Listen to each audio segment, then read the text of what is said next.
I think it's a stretch calling Real Madrid one of Liverpool's rivals. I mean, why? Lost in 2 Champions League finals in the last few years. Played them 5 times in 8 years. What? They're a rival, mate. they're a side that they happen to meet fairly often on the continental stage. That makes them a rival. Well, there's not an ingrained animosity between these two at the moment. And if you admit to the Premier League you think you have genuine title ambitions, and a side wins the season, wins the league before the end of the season, then those that said they have genuine title ambitions have to give a guard of honour. Hello, welcome along. Okay, we're recording this on a Sunday night. That's why I've messed up the first 5 words of hello, welcome along to Not Another Sports Pod, episode number 44, would you believe, with myself, David, and Mr. Oliver Wilson, and just off pod, Ollie. Ollie came on and said apologies in advance, mate, because I've seen nothing. I said, don't worry, Ollie, I've seen everything, which is a great way, I think, to start the pod, to start the weekend recap of the sport, possibly the first time we've done a pod on a Sunday night. So let's see how it goes with everything fresh off the bat and no time, Ollie, to let the sporting stories digest in our brains so we can come up with articulate thoughts. It's going to be raw. There's a lot to talk about. Trent got booed, the Forest owner, who's a pretty big boy, isn't he? He got angry at Nuno. Man United and Tottenham somehow still have less than 40 points. Loads of other stuff besides. Ollie, how are you, mate? All right? Yeah, all good, thanks, bud. I had a very nice day at Wembley Stadium today, which was all fun and games. The FA Vars and the FA Trophy finals got to tick off. All right, let's not scare away the audience before we start, Ollie. Let's got to tick off some mainstream stuff. No, did you have a good day though? Ollie's got a jacket on for our YouTube I had to dress appropriately for the home of football. I mean, it's a very nice one to have done, in that I was booked to do this broadcast, and then actually a TV broadcaster decided to pick it up. So I can now say that I've been able to tick off a TV broadcast on 2 cup finals at Wembley Stadium. So as a feather in the cap, that is a box well and truly ticked for sure. But yeah, it was nice. It was a great day. Non-league football is exciting for sure. So yeah, it's all good. How about you, man? I assume we're recording at 15:15 because getting the bill from whichever steak restaurant you were at this evening has just taken a little bit longer than expected. So yeah, no, everything's good, man. Just Yeah. Last 3 weeks from here, out in South America. Yeah, loved it. Great stint. Let's dive in with the weekend's football, Ollie. Liverpool 2, Arsenal 2. Kind of a dead rubber of a game in many ways. I guess let's because it's going to try and be a watertight pod. Let's just dive in with the main stuff. Trent Alexander-Arnold comes off the bench with 20 minutes to play and gets booed by some sections of the home crowd. 2 points on this. Ollie's already rolling his eyes because he doesn't understand the true nature of a football fan. For 2 points on this, Ollie. First of all, if you're Arne Slot, why put yourself in that position? You either start Trent Alexander-Arnold or you leave him out the entire squad. You either start him and say, these are the players I have at my disposal. I am paid to get results for Liverpool Football Club. Trent Alexander-Arnold's the best right back we currently have on our books. You start. I don't think he gets booed from the start. But if you bring on Trent Alexander-Arnold with 20 minutes to play, I just think you're kind of asking for trouble. The other option would have been to say, Trent Alexander-Arnold, his mind's gone, his head's in Madrid, you're not in the squad. I think Trent would have accepted that. I think everyone would have accepted that. So for Arne Slot to bring him on with 20 minutes to go, you're a clever man, Arne Slot, and he's been near flawless this season. I think that's a mistake. And as for the fans booing him, Ollie, the fan base of a football club is never an aligned set of emotions, if that makes sense. Think about the different people that are inside a football stadium. You've got the 85-year-old Scouser that's been there and done that and had a season ticket passed through the family for generations. You've got the 21-year-old Japanese tourist. You've got the group of lads on tour. You've got the woman by herself. You've got the dad and lad. You've got the dad going with his daughter for the first time. Inside a football ground is an entirely mixed bag of different people who experience Liverpool Football Club or whatever football club in different ways. So it's very rare that you're going to get an aligned emotion on such a divisive topic. So, yeah, some people booed. Look, I personally wouldn't have booed him, and I don't think you should boo a player that's playing in your colours. I think it's a bit wet, to be honest. I think if you've got nothing to say, don't say anything. Some people clapped him as well, which obviously won't be kind of included in the story tomorrow because it's not very interesting. But yeah, I think it's booing someone's not the worst crime in the world. Would I have done it? No. Does he deserve a bit more respect? Possibly. Has he left his boyhood club to one of Liverpool's rivals? Yes. All those things can be true at the same time. What do you think about it? I think it's a stretch calling Real Madrid one of Liverpool's rivals. I mean, rival implies... Lost in 2 Champions League finals in the last few years. Played them 5 times in 8 years. What? They're a rival, mate. They're a side that they happen to meet fairly often on the continental stage, but they're not a rival. That makes them a rival. There's not. What would you mean? Well, there's not an ingrained animosity between these two at the moment. You'd never point who are Liverpool's biggest rivals right now. Well, you've got Manchester United historically. You've got Everton in the city, obviously sharing the city, and then obviously Real Madrid are a big rival.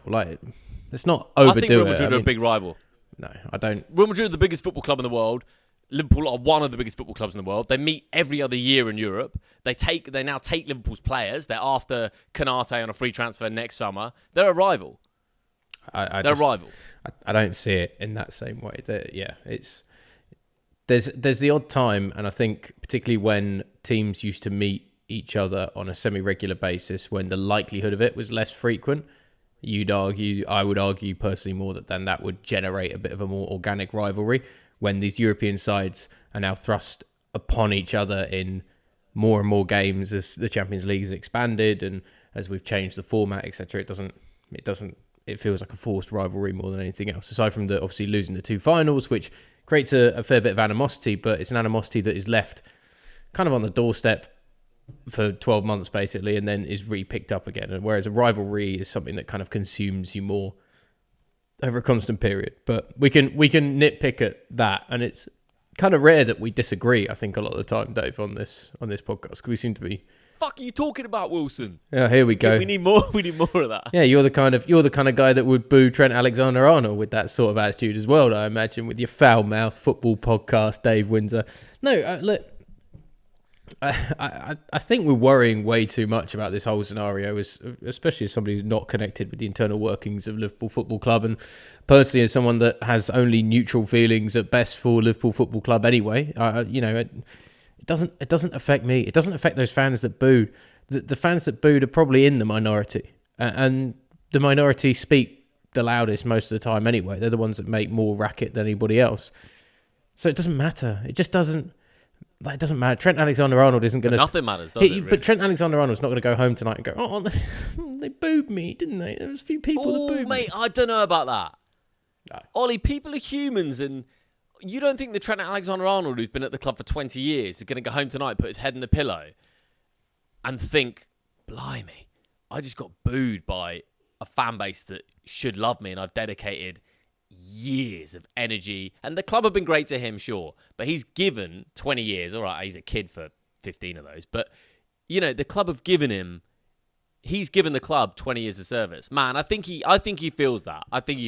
No, I think he'll recognise, and if he's got smart people around him, will be told to recognise as well that you don't have to worry about those small people that are booing because it's a small number. So I think he'll go, and footballers are so removed, I think, from a lot of the public and the fan bases anyway. But I think he will go back. Now, the ones that I imagine will hurt more will be the direct messages that he's probably seeing on social media that I hope isn't happening. But I can imagine that there are some brainless people out there that are messaging his Instagram account or something like that and calling him various horrible things under the sun for the fact that he's deciding to go after Real Madrid. Those are the ones that probably sting.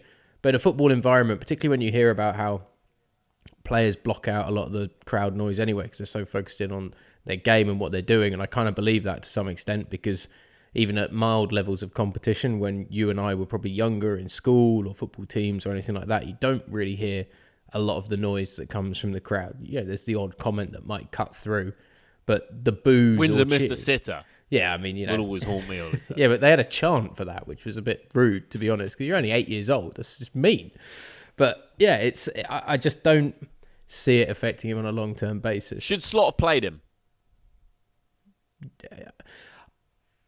I find it odd in that he brings him on to kind of give him what feels like he's trying to give him the showcase. You know what I mean? Like in the same way you bring the guy who's got a hat-trick off with 10 minutes to go, so he's going to be applauded by everybody.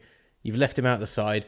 Let's put him on to kind of almost gauge the reaction, maybe. And I wonder if that might be it as well. If Arne Slot's actually using him to test the waters, which actually would be quite a smart, mature thing of, well, it's not actually gone down that well with some people. So I tell you what, I'm going to, he's the guinea pig, so to speak. He's the canary going into the mine to check if there's gas. And it turns out there's a little bit of gas in there. So, get that. Not sending any more canaries. There was a part of me, Ollie.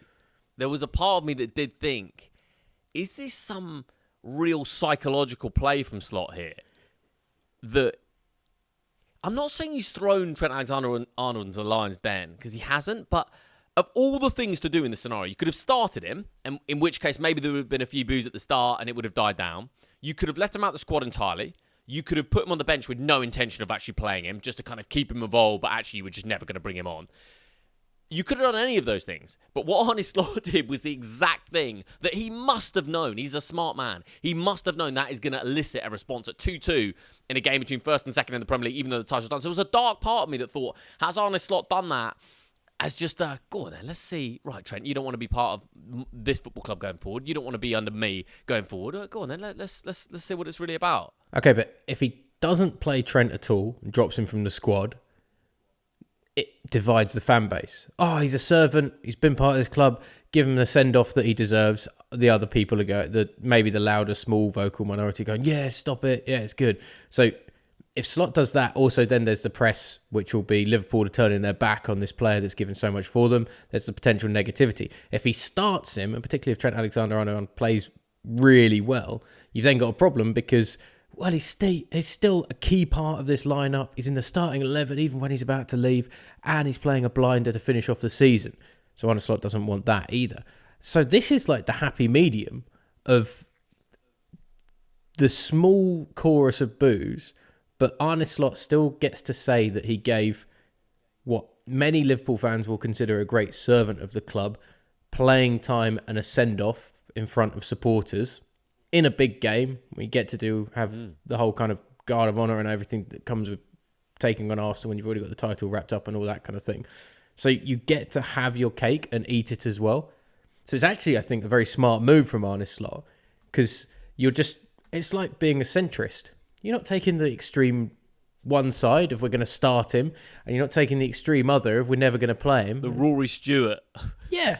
He's a lib. Well, he's not actually much of a centrist. He's a Lib Dem manager. He's the Nick Clegg of football management. He's just towing it down the middle in between the two and trying not to ruffle too many feathers. And that's the right way to go about this whole situation, because it's for the sake. But he's done the complete opposite, Ollie. Hang on, wait a second. But by bringing him on with 20 minutes to go, Ollie, that's not diplomatic. It's not trying to calm things down. It's a complete opposite from what we've seen from Arne Slot all season. Arne Slot's been like, okay, calm everything down. Maybe these players will sign contracts. Maybe they won't. Nothing's a big deal. This has happened and this has happened. He's just a very sort of calm Dutch guy.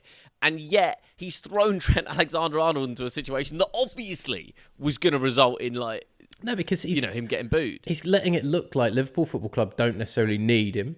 We can play other people. That's fine. We can start other people.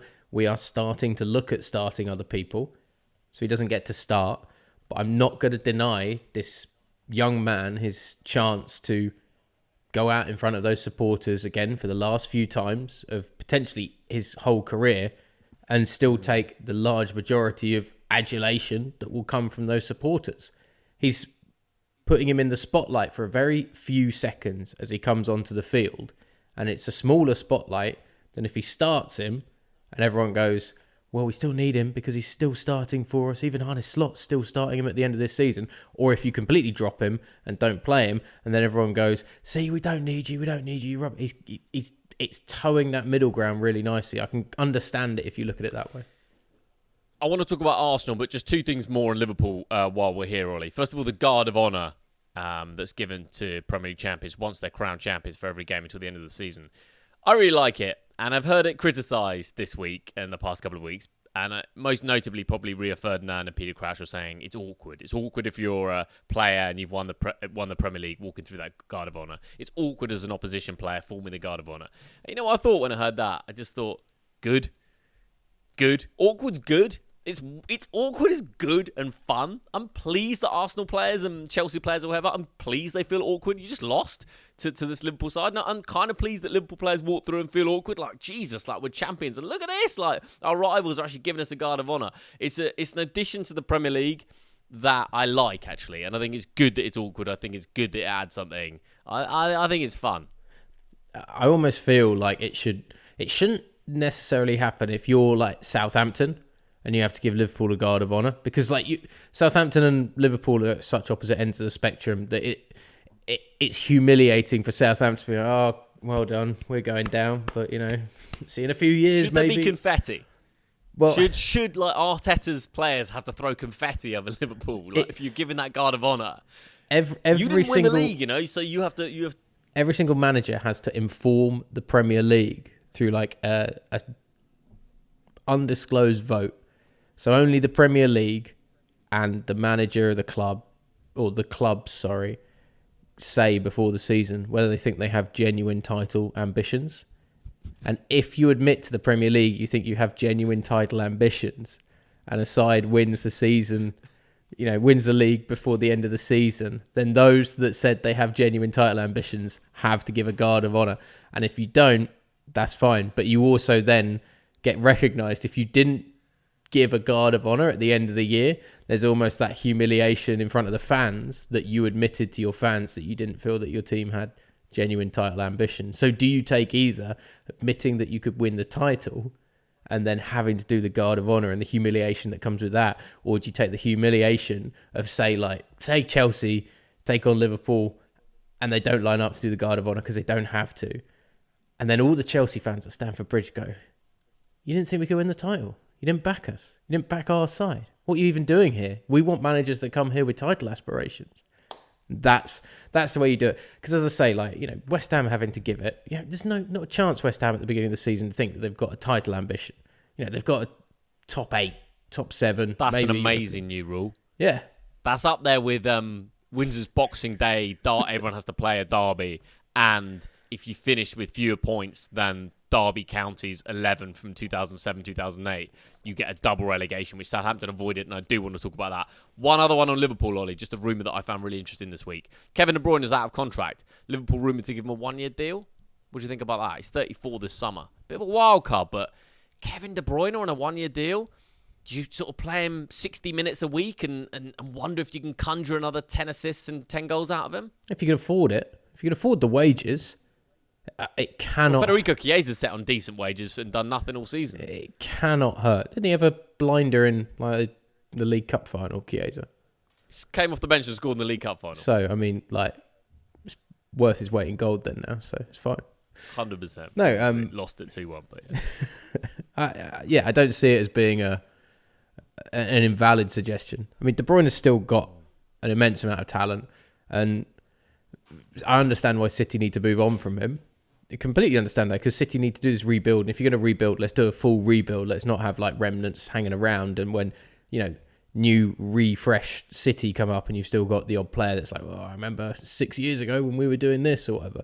So nice fresh start, 1-year deal in the Premier League with a load of money for an impact player that, even if you just play him off the bench like he's kind of been used to for the large part of this season for various reasons, it's fine, it's great. He gets...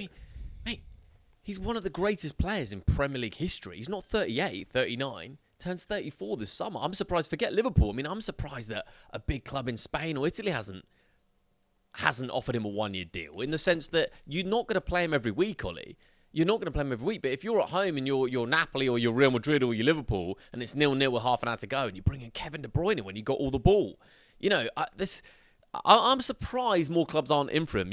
Apparently Inter Miami don't even want him. So, I mean, how broken is this guy? He's a genius. One of the greatest Premier League players of all time. Very surprised that clubs aren't. Obviously, we don't know his wages. Maybe he's got insane demands. But I was going to say, I think the wages thing comes into it massively for those Spanish, Italian sides in particular. Also, wait till he's 36 for the Serie A clubs, because they'll be queuing up when he hits 36, 37. That's when Serie A starts looking and goes, well, we can stretch a few more years out of him like we did with Zlatan. That'd be perfect. That's all golden. I mean, Luka Modric turns 40 in 3 months. He's still playing every week for Real Madrid. So Luka Modric is the one-off, sure, and Kevin De Bruyne has had injury problems. But I think it's interesting And it wouldn't surprise me if there's a wild card in Kevin De Bruyne. He's still scored like 7 or 8 goals this year.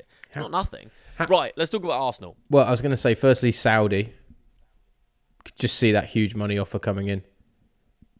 You just see it on the cards, and suddenly if you're another side trying to deal with that. The other question is, how far down the Premier League do you think Kevin De Bruyne would be willing to go? Well, apparently he's got kids and he lives in the Northwest, so apparently he wants to stay Northwest. So, I mean, because you can see him at a West Ham or a Fulham or something like that, can't you? Like a sexier London club, go down to the capital for a year. I was thinking Newcastle, to be honest. West Ham's number 10 or Fulham's number 10. It's fun, isn't it? But if you're Kevin De Bruyne, you know, the ego of these players is so big, especially you're fucking Kevin De Bruyne. Like, I think he's still going to believe, there's still going to be part of his brain and his feet that think, hang on, I can still do this at the absolute highest level. Why aren't big clubs in for me? So I think if a Champions League club comes in for him, then there's a no-brainer. Arsenal. Knocked out the Champions League in midweek. It's very rare you see a unification of different fan bases, I think, laughing at one football club. And I do think that Arteta and Arsenal wandered into that terrain this week, with Mikel Arteta saying that Arsenal were the better side over 2 legs against Paris Saint-Germain. And I think Arteta did wander into some odd territory. Is Mikel Arteta a bad loser, or is he just a loser? I think Mikel... As in, is he a bad loser, someone who's naturally a winner, but he's a bad loser, or is he just a loser? I think he's got a mind of his own. I mean, let's face it, turning around and saying that Arsenal were the best team in the Champions League and the best team over 2 legs is not the craziest thing we've heard about Mikel Arteta when it comes to pickpockets at the team dinner and all that kind of thing. Light bulbs. And yeah, I mean, I think he's just an eccentric guy slightly that is well and truly firm in his beliefs. And I think as a football manager as well of one of those sides, he's learning from the Pep Guardiola school, which is where he tries to take the flack off his players. That's what Pep does all the time. You know, he practically says in all of his press conferences when City were going through that bad run, it's me. I take it so bad. It's all about me. Don't get the players. And I think Arteta in that way is doing the same thing of like, you know, my side's the best team. It is the best team. I believe we're the best team. We were just hard done by or whatever reason. So I think he's coming from that school. And yeah, I think he's probably got a firm belief that his Arsenal side is the best team in the Champions League. Because you kind of have to. If you want to get to a Champions League final, you have to believe that you are the best team. Now, you know, the lack of hubris comes with a mighty fall, and that's what we saw, particularly in that second leg, because Arsenal didn't create many chances aside from set pieces, like the best ability to be able to generate something against that PSG side. And they lost both games. Yeah. I thought it was a bit of a wild one. I mean, Liverpool beat them in Paris and lost on a shootout. Villa scored 4 goals past them over 2 legs. You know, Arsenal lost both of those football matches. It was a pretty weird one, I thought, from Arteta. Ollie, Arsenal got another red card today. We talked about this very early on in the season, and I think let's give Not Another Sports Pod a little pat on the back, because we sort of called this lack of the control of the emotion that you need. We called this very early. 6th red card this season in the Premier League, Ollie, after 36 games. 21st Premier League card since Arteta became their manager, more than any other Premier League club. That has to be a major thing that man is looking at this summer. I mean, Mikel Arteta must look at that and think, in those games that we picked up red cards in, we've dropped so many points, most notably right at the start of the season, where they basically fell behind in the title race after like game 3 or 4 and never recovered. And a big part of that was the red cards. So that's got to be something Arteta's looking at and thinking, what can I do? What can I do to convey, going on the basis that a side is a reflection of their manager, what can I do to convey a greater sense of calm to my players that means that we don't have 6 red cards in a Premier League season? Well, but also as a manager, you need to live by, like, you can't change who you are as a manager, particularly at the club that you're currently at, right, with the same group of players. Because if they see you as one thing one season and then see you trying to be something different the next season, it's very difficult to stand by that. It's like the person that goes to university who you knew at school, and they come back from their first year at university and they're suddenly like, you know, goth kid at school, and then first year at university they're more of a, like, come back as a surfer guy or whatever, because they've changed. And you're like, mate, that's not who you are. That's not who I know. You know, Mikel Arteta. By the way, sorry to interrupt you. I've interrupted you loads in this pod, but I have to interrupt you here because that was such a beautiful thing that was possible pre-social media. Like, you could rock up at uni and you could just change your entire identity, come up with a new nickname, just be a completely different person. You know, I don't think you can do that anymore because there's just a paper trail of like you online. Whereas that was 100% true when I went to uni only in 2007. Something you must have been quite similar, right? Yeah, 06, 07. And back then, you could honestly, there were people that rocked up at uni and, as you say, like just decided they were like a surfer dude, or they just completely changed their identity. You can't do that anymore. Anyway, sorry, I digress. Carry on, mate. No, but if you saw those people and they came back and you were like, oh, that's different. You completely changed yourself inside 5 months. Even you'd see them at Christmas and they'd be a different person or whatever. And you're like, that's odd. Like, okay, fine. And I think if you see that now in an adult, Arteta comes back from this summer off and he's like, yeah, guys, don't worry about it. We're just relax. We're just really chilled now. We're not worried about no. Yeah, I'm not going to get all hepped up on the sideline. I'm not really going to get any emotion out. You know, I'm just going to chill. Like, it's all good. And every player that's worked with him for the last however many years is going to sit there and go, this is weird. This is weird, and it's difficult to stand by your convictions when we're used to this kind of mad pickpocket organising. We're the best side in the world. Bonkers Spaniard in charge of things who lives and dies by the sword on the sideline.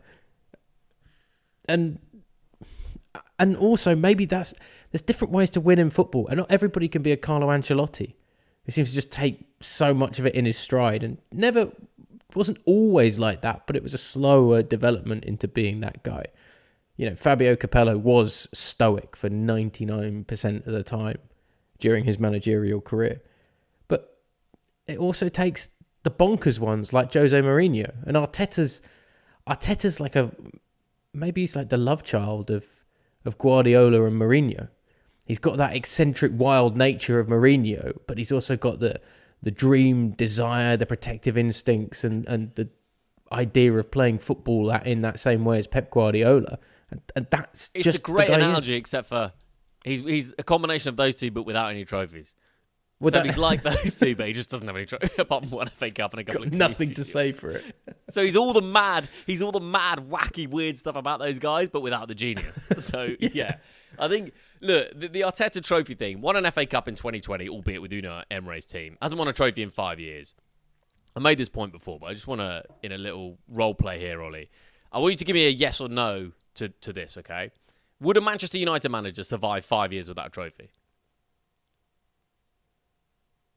It's a one-word answer. Yeah, it's no, isn't it? It's no, mate. Yeah. Would a Liverpool manager survive 5 years without a trophy? Yes. No, mate. Absolutely no chance. Would a Chelsea manager survive 5 years without a trophy? No. Would a Manchester City manager survive 5 years without a trophy? No. Real Madrid, Barcelona, Inter Milan, Napoli, Juventus, Boca Juniors, Palmeiras, Galatasaray, Fenerbahce. No, Paris Saint-Germain. No. No big club survives 5 years without a trophy. And yet somehow this pickpocket, Thomas Edison invented the light bulb and now my squad is a force of electric, whatever. Like, this guy has survived 5 years without a trophy. And I have some sympathy, which I've expressed before on previous podcasts, because I do think up until this season, the trajectory was absolutely clear. More points. 89 points last season, didn't win the league. There's an element of bad luck to that, sure. But this season, a lot of that narrative's come crashing down. And I think Arteta's obviously a top coach. But I just had a little look, Ollie, earlier this weekend. You can tell it was a slow weekend. A little look at coaches whose contract's coming to an end in the next couple of years, mate. And we've got Ancelotti, Xabi Alonso, albeit he's going to Real Madrid, Gasperini, Simeone, Inzaghi, Luis Enrique, Conte. There's like another 10 names like that of all coaches who's Hansi Flick, whose contract has like 1 year left or something like that. And if one of those had been in charge for the last 5 years at Arsenal, would they have won something? Maybe not. I don't know. But Mikel Arteta next season, it really is. It's win a trophy or everyone's going to laugh at you forever, mate. So I think the real thing to ask then is, why do Arsenal allow that? What is it about this Arsenal football club that allows a manager to stick around without providing any fruits from that labour? Is it the hangover of Wenger syndrome? Wenger was so successful early on, and then it just petered away. And actually, this is an Arsenal team that got sold, an Arsenal fan base that got sold on fourth place finishes being a successful season for so long. that now they're just allowed to get away with what is, for a side like Arsenal, making the Champions League is very bare minimum. If you have no trophies for 5 years, but you consistently make the Champions League, that is the most bare minimum that you can have, right? Yeah, and I think your Arsene Wenger point, it definitely did tail off towards the end. He was there for 22 years. I think it was 7 FA Cups and 3 league titles, or 8 FA Cups and 2 league titles, something like that. So let's say 10 major trophies, albeit, most of that's FA Cups, but 10 major trophies in 22 years. So that's, it was a trophy every other season. Do you know what I mean? So it was pretty consistent. And look, Arteta can't be Arsene Wenger. It was a different era, and you're asking Arsene Wenger is one of Arsenal's greatest ever managers. It's difficult, but I don't know, man. The game, it's about trophies, and unfortunately for Mikel Arteta, there's absolutely no question that side have progressed massively, massively, massively every year until this one, really. And so I do feel from a little bit, but history is just really unkind with football, and history will literally just look at numbers and stats. And apart from the Arsenal fans that saw the side play every week, like everyone outside the club will just be like, well, we didn't win anything, so what was the point in all that? Let's talk about Manchester United and Tottenham, because it is a weird old story, this, isn't it? I mean, Man United are 16th and Tottenham are 17th in the Premier League table. And both lost today, of course, because they're completely just given up on the league. I don't quite know when that became acceptable, but apparently it just sort of is now that, like, if you're in a final, you're just allowed to tank every Premier League game and just hope you win the final, because someone is going to look pretty silly when they lose the Europa League final. That's for sure. I mean, Ollie, when we were growing up, mate, it used to be 40 points, your Sean Dyches, your David Moyes, they were always like 40 points, your Sam Allardyce, 40 points, 40 points, 40 points. That used to keep you up in the Premier League. And that was like, you could maybe stay up with 36, 37, 38, but if you got to 40, you were safe. The Premier League table with 2 games to go, Manchester United Football Club have 39 points and Tottenham Hotspur have 38. I mean, it is wacky, that. But we're living in a world where 25 points will keep you up this season. Wow. Maybe even 23. Yeah, the bottom... Ipswich have got 22 at the moment. They're 18th. Yeah, the bottom 3, 2 of them are on 22 points. And everything else is like... It's not quite European Super League. Everybody's kind of safe except for the new boys. But it's not far off in terms of the level of competition. I mean, don't get me wrong. There was about 2 months ago where you looked at that and you thought, well, Wolves are teetering and Ipswich and Leicester might have a chance. One of them could get in a fight. And it's just not at all. It's not come to fruition. And I don't want to use the same phrase I used last week when we were talking about the top of the table. Look at the sides that are probably going to end up in the Champions League. It's the tedious inevitability of the kind of haves and have-nots. And if 25 points is the benchmark, that's a worrying benchmark for the competition that you've got in a league. And that's not good for the Premier League. It needs to be competitive. So I want to talk more about Tottenham and Man United because of the Europa League final. But since we're talking about relegation, let's talk about Southampton. They did it, Ollie. They did it. They got 12 points. So Southampton are not the worst side in Premier League history. And there's 2 things to say here. First of all, they celebrated when they got that point against Manchester City, which I love. I actually really rate it. But let's just reflect on the fact that everybody who follows the Premier League, they know that the worst side in Premier League history is Derby County with 11 points. That's part of the lexicon. It's part of British football culture now. When people talk about worst Premier League, it was Derby, wasn't it? How many points did they get? It was about 11, wasn't it? People know that, mate. And nobody knows who got 12 or 13 points because Huddersfield got 16 points in 18-19, apparently, can't remember that. Sheffield United got 16 points in 23-24. Sunderland in 05-06, barely remember that. Southampton now, no, I'm not going to remember that. I remember this either. They now have 12 points. Derby County 07-08, 11 points in a Premier League season. People remember that. So Southampton players and fans and the social media team as well were like celebrating the fact they didn't get 12 points. And I rate it, mate. I rate it. Football's about the small wins, and to avoid that unwanted slice of history, I really rate that highly. You're celebrating avoiding utter humiliation as opposed to exactly. Why wouldn't you celebrate humiliation? that? We can't always shooting for the stars on in life. Sometimes not everything goes your way, and you just need to batten down the hatches and avoid complete humiliation and live to see another day. No, a friend of mine's dad once accidentally got himself in a toilet situation on an airplane where he was able to get away with basically crapping himself. And and this Lucky is no one listens to this podcast, mate. this is no, I mean it's an acceptable story. Like I'm not going to reveal who the dad was or anything like that, but he went to the restroom on the plane and accidentally crapped himself. And this is the equivalent of him going back to his seat and celebrating the fact that he was able to get away with it at the end of the flight and that nobody noticed. I mean, you've utterly... And that's a win, man. You've utterly shit the bed, but no one's going to remember, so it's like it never even happened. So don't worry about it. Only you know deep down inside that the humiliation that you faced, but nobody else will remember it, and that's the most important thing. Manchester United and Tottenham, who will contest the Europa League final. Just to run through some stats about Manchester United. We don't really need to, but it's the worst. It's the worst league run since the 1992-93 season. That's pretty crap, Ruben Amorim. I'm going to make a prediction, Ollie. Ready for it? If and when, and I believe they will, even though I hope Tottenham do it, but I think Manchester United will win that Europa League final because they do tend to. They're a bigger club. They won at the San Mamés a few weeks back. I think they'll win that Europa League final. When they win that, I think Ruben Amorim lifts the trophy and then walks away from the football club.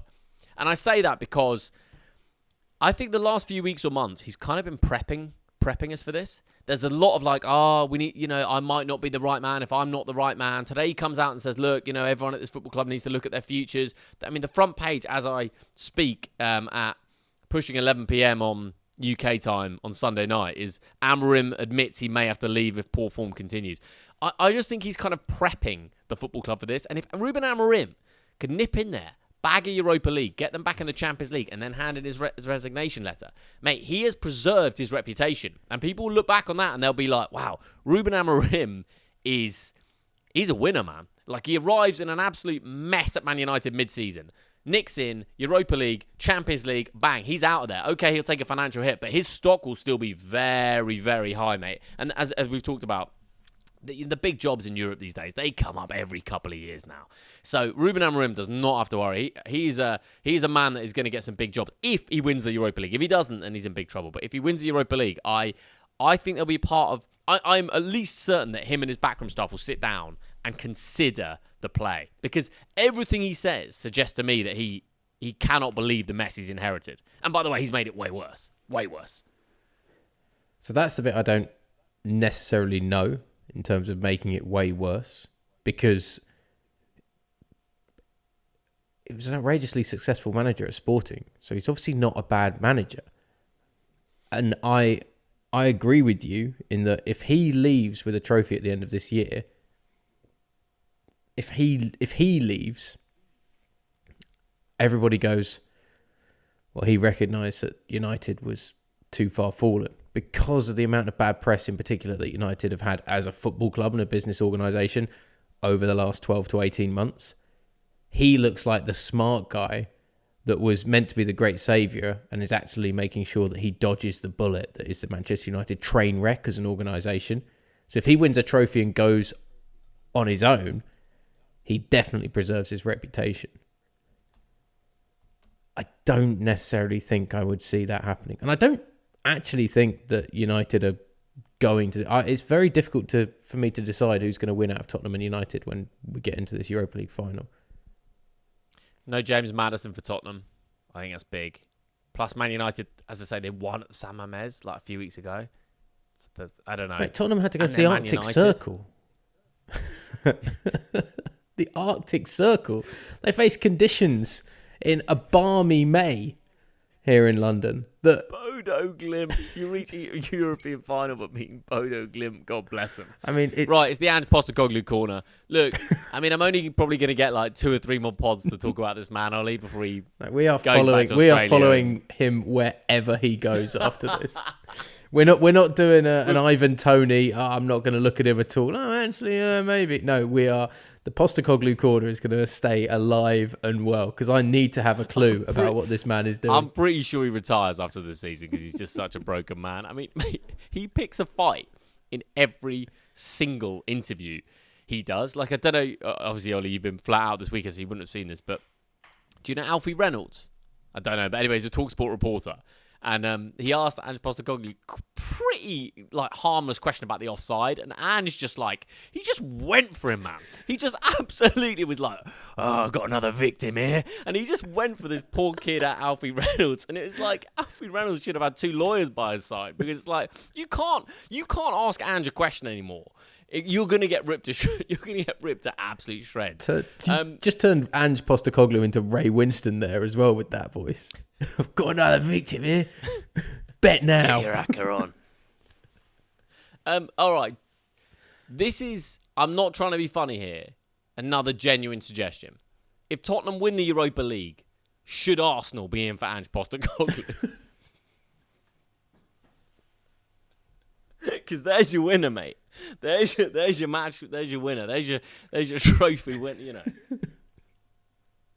That would be the wildest thing that's a really good way to disenfranchise the whole of North London from listening to this podcast. That's a very good way. Because there's not a single Arsenal fan that would take Ange Postecoglou, considering. Although it was interesting, I was listening to some people talking about Postecoglou and, the scenes with the players after winning and getting them into the Europa League final. And somebody was saying, no, but it actually looks like the players really like him. And they really respect him, and all this talk of potentially losing the dressing room, and actually and he looked happy, and people were surprised that Ange Postecoglou, on one of the biggest nights of his managerial life, could look happy, and that the group of players that he's the manager of actually respect him, because I don't tend to get into this whole the media's looking for a story or whatever, but the media has turned this very much, and Ange hasn't helped himself either, into an us against Ange type thing. And it wouldn't surprise me if the Tottenham players do like him, because there are times, like we touched on when that reporter had the mobile phone out and he completely chastised him. And even we on this pod were like, yeah, I really like that actually from Ange Postecoglou. He seems like a guy that would be a good dad and protector. And if he has any of that coming across to his players, yeah, it doesn't surprise me that they like him. And yeah, I mean, obviously stuff's been terrible. It's been terrible for both United and Tottenham this season. But right now, I'd probably rather have Ange Postecoglou than Ruben Amorim.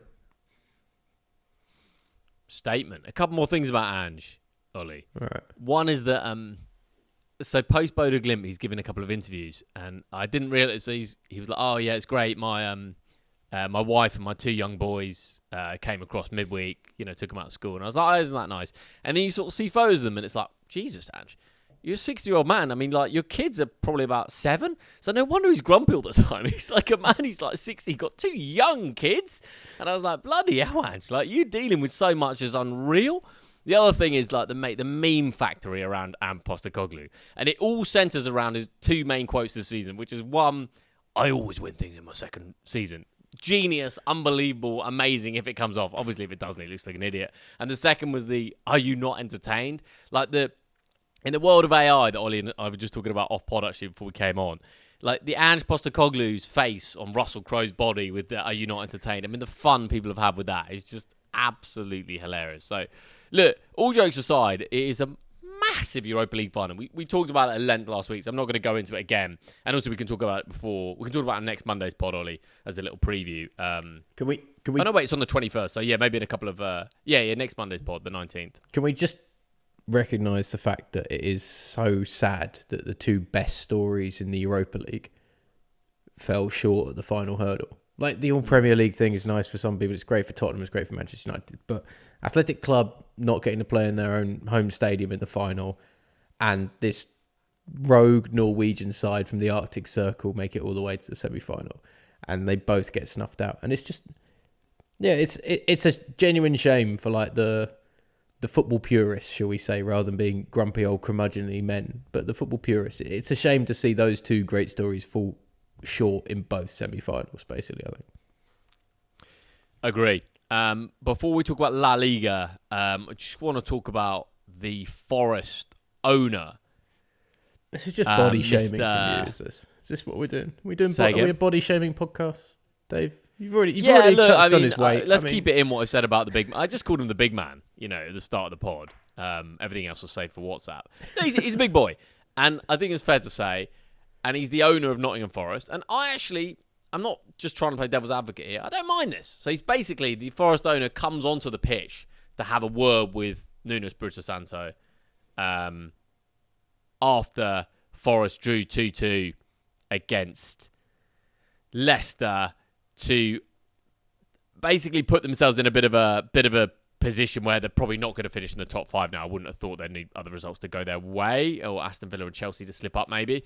So I don't know, man. I think he sort of marches onto the pitch and he wants words with Nuno, and I don't know. It looks ugly, but it's also like he is the boss. Like, he does own the football club, I believe. And Forest owner. Like, he owns the football club and he's going to talk to one of his employees. It's a bit of a public forum, fine.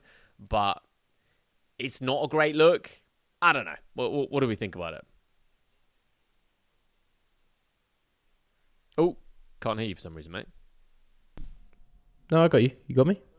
Oh, yeah, hear you now, yeah. Yeah, this is the owner's equivalent of the Phil Brown halftime team talk with Hull on the sideline, on the pitch, rather than taking them down the dressing room. And I agree with you. I don't really mind it. Like, at the end of the day, if he wants to... It's not a good look to dress down your employees in a public forum.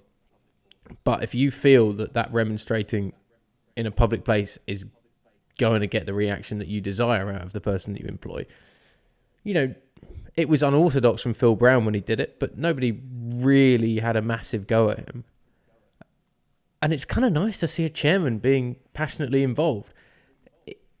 It's not necessarily as comedic as the Delia Smith, Lesby Avenue, but there you go. Top 5 favourite football moments of all time, Matt. Yeah, where are you? Lesby Avenue.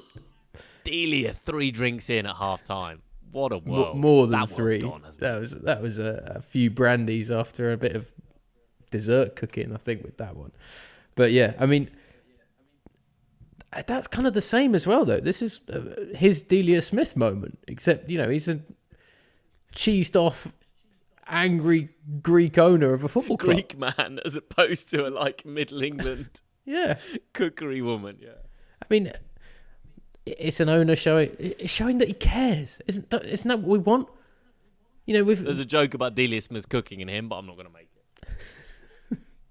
Don't go there. We're better than that on this. But this. What do we want? Do we want the faceless business owner that sits behind and doesn't care about it or anything like that? Do we want the Saudi money set up in the stadium, watching down overall and just seeing how their investment goes? Or do we want the guy that is exactly like the supporters, who wants to see his side doing great things like making Champions League football? It's slipped away from Forest during this kind of final third of the season. I bet there must be a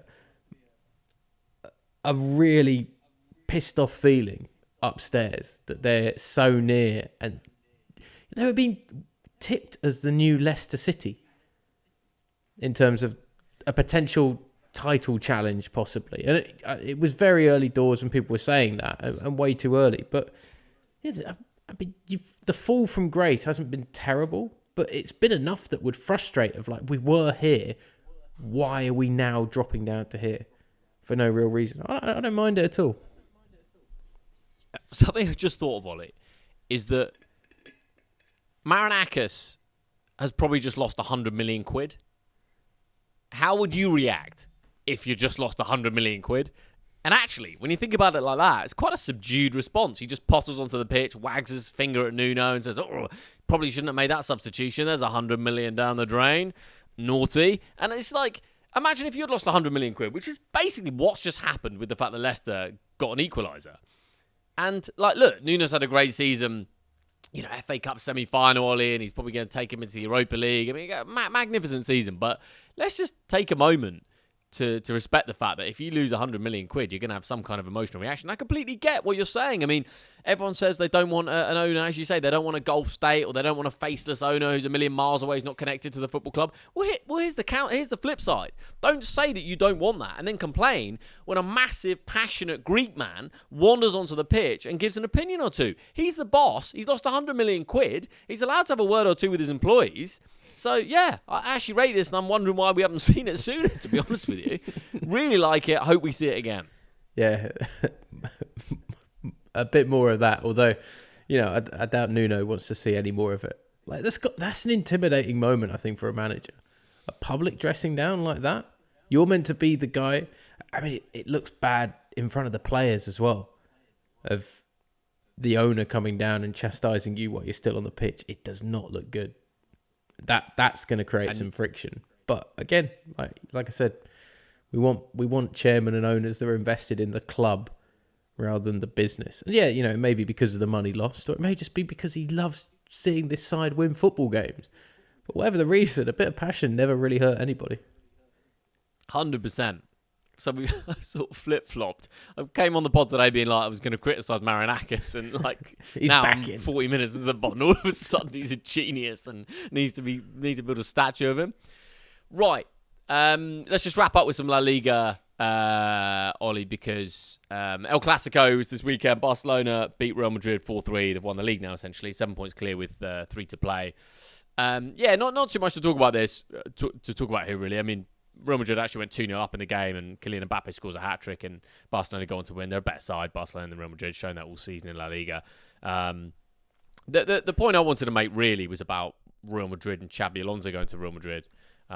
Because I mentioned last week he's got a bit of a situation on his hands, but Xabi Alonso's one of those coaches. There's a few of them around now that likes the 3-5-2. He likes the wing backs, and I think with Trent Alexander-Arnold going to Real Madrid, there's the right wing back sorted. He can poach the lad from Leverkusen. Is it Grimaldo? I can't remember, on the left hand side, or someone else. And then all of a sudden, you've got your 2 wing backs, and if Real Madrid can go out and buy a couple of centre backs, he can kind of play that. And that would also solve the Mbappe and Vinicius Junior both want to play on the left hand side, because you just play them both through the middle as the front two.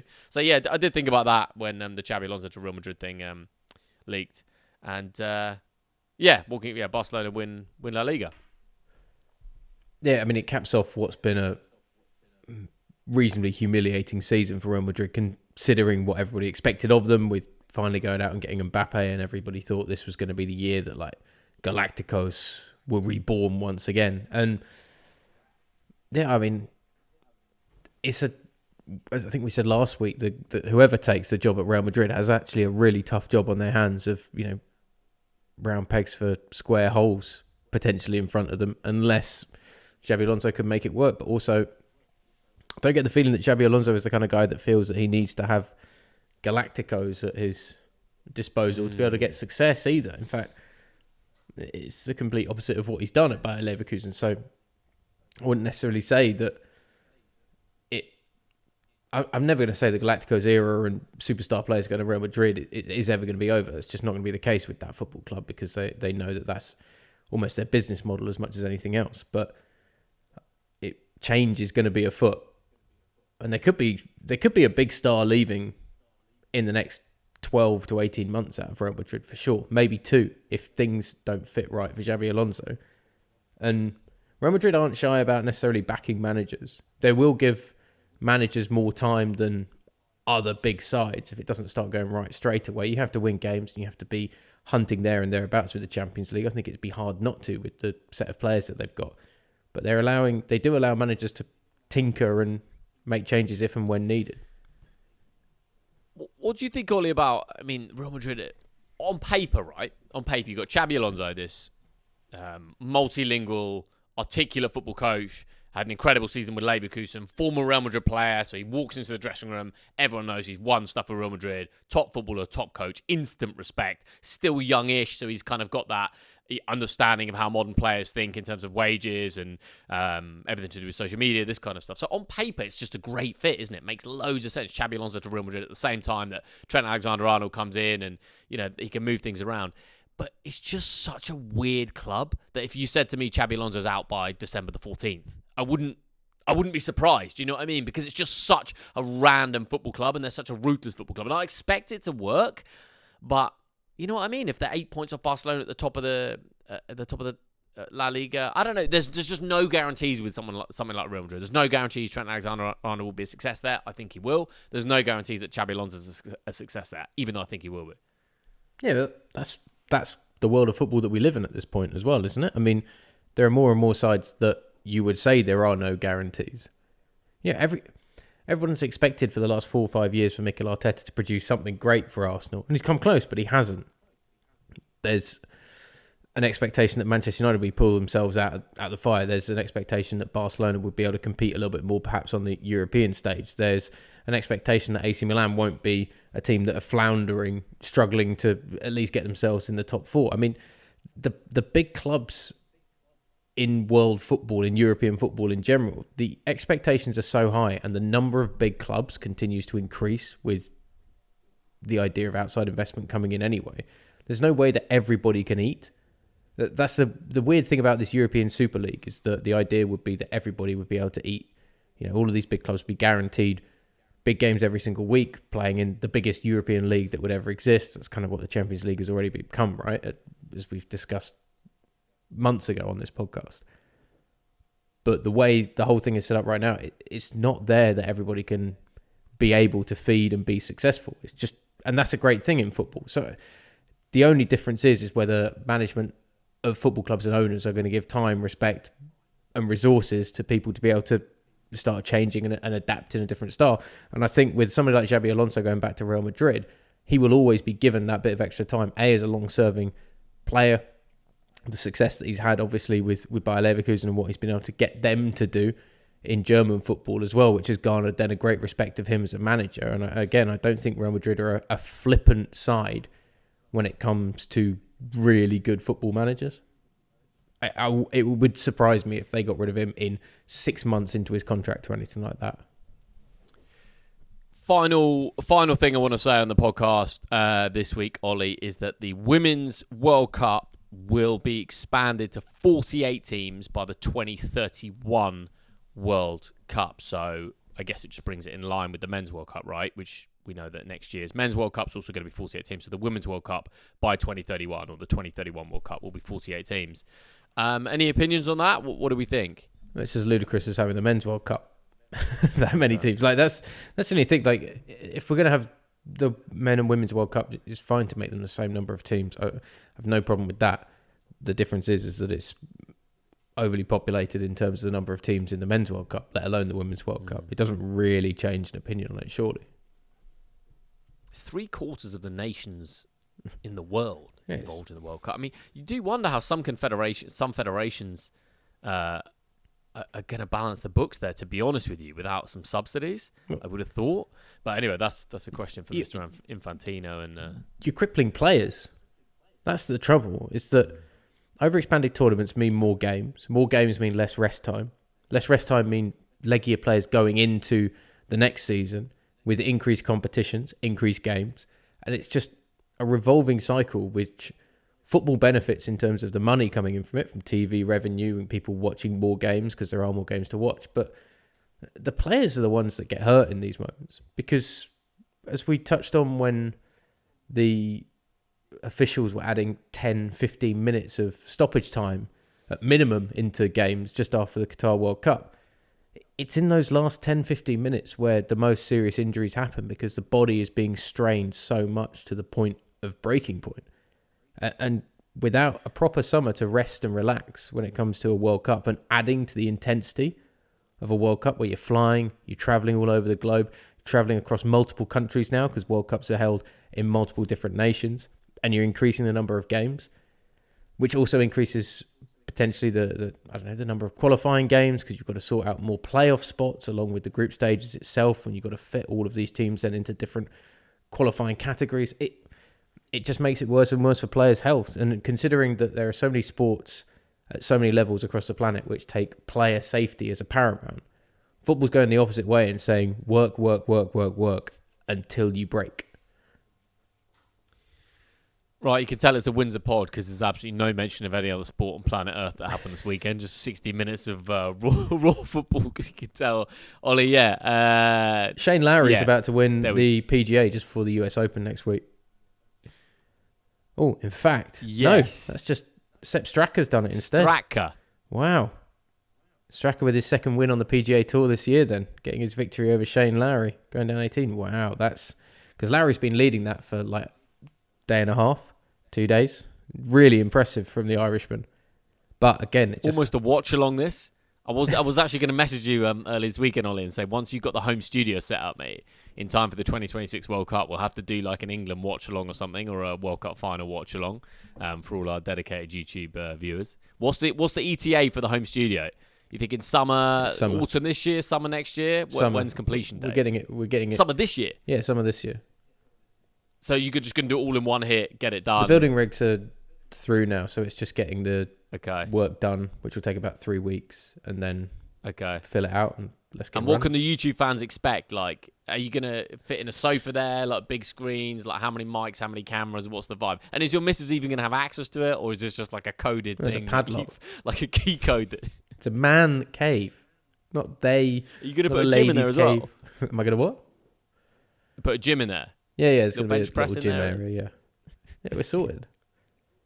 Oh, this is gutting. He ain't leaving that. This is gutting for Shane Lowry, by the way, because he has not won an individual tournament. He won with Rory last year in the Zurich Classic, which is a team event. But he's not won an individual tournament since he won the Open Championship in 2019.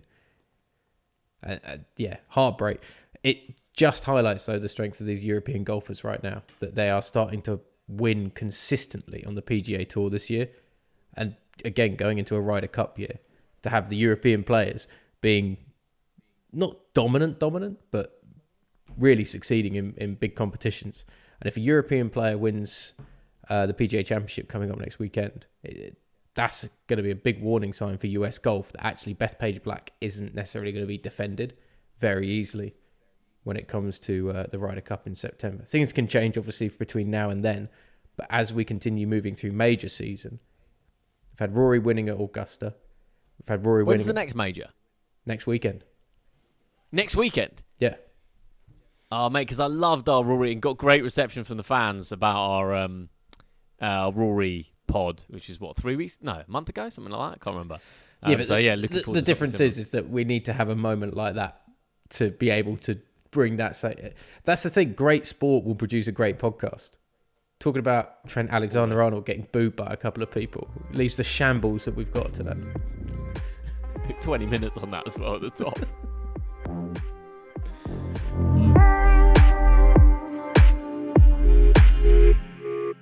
See it.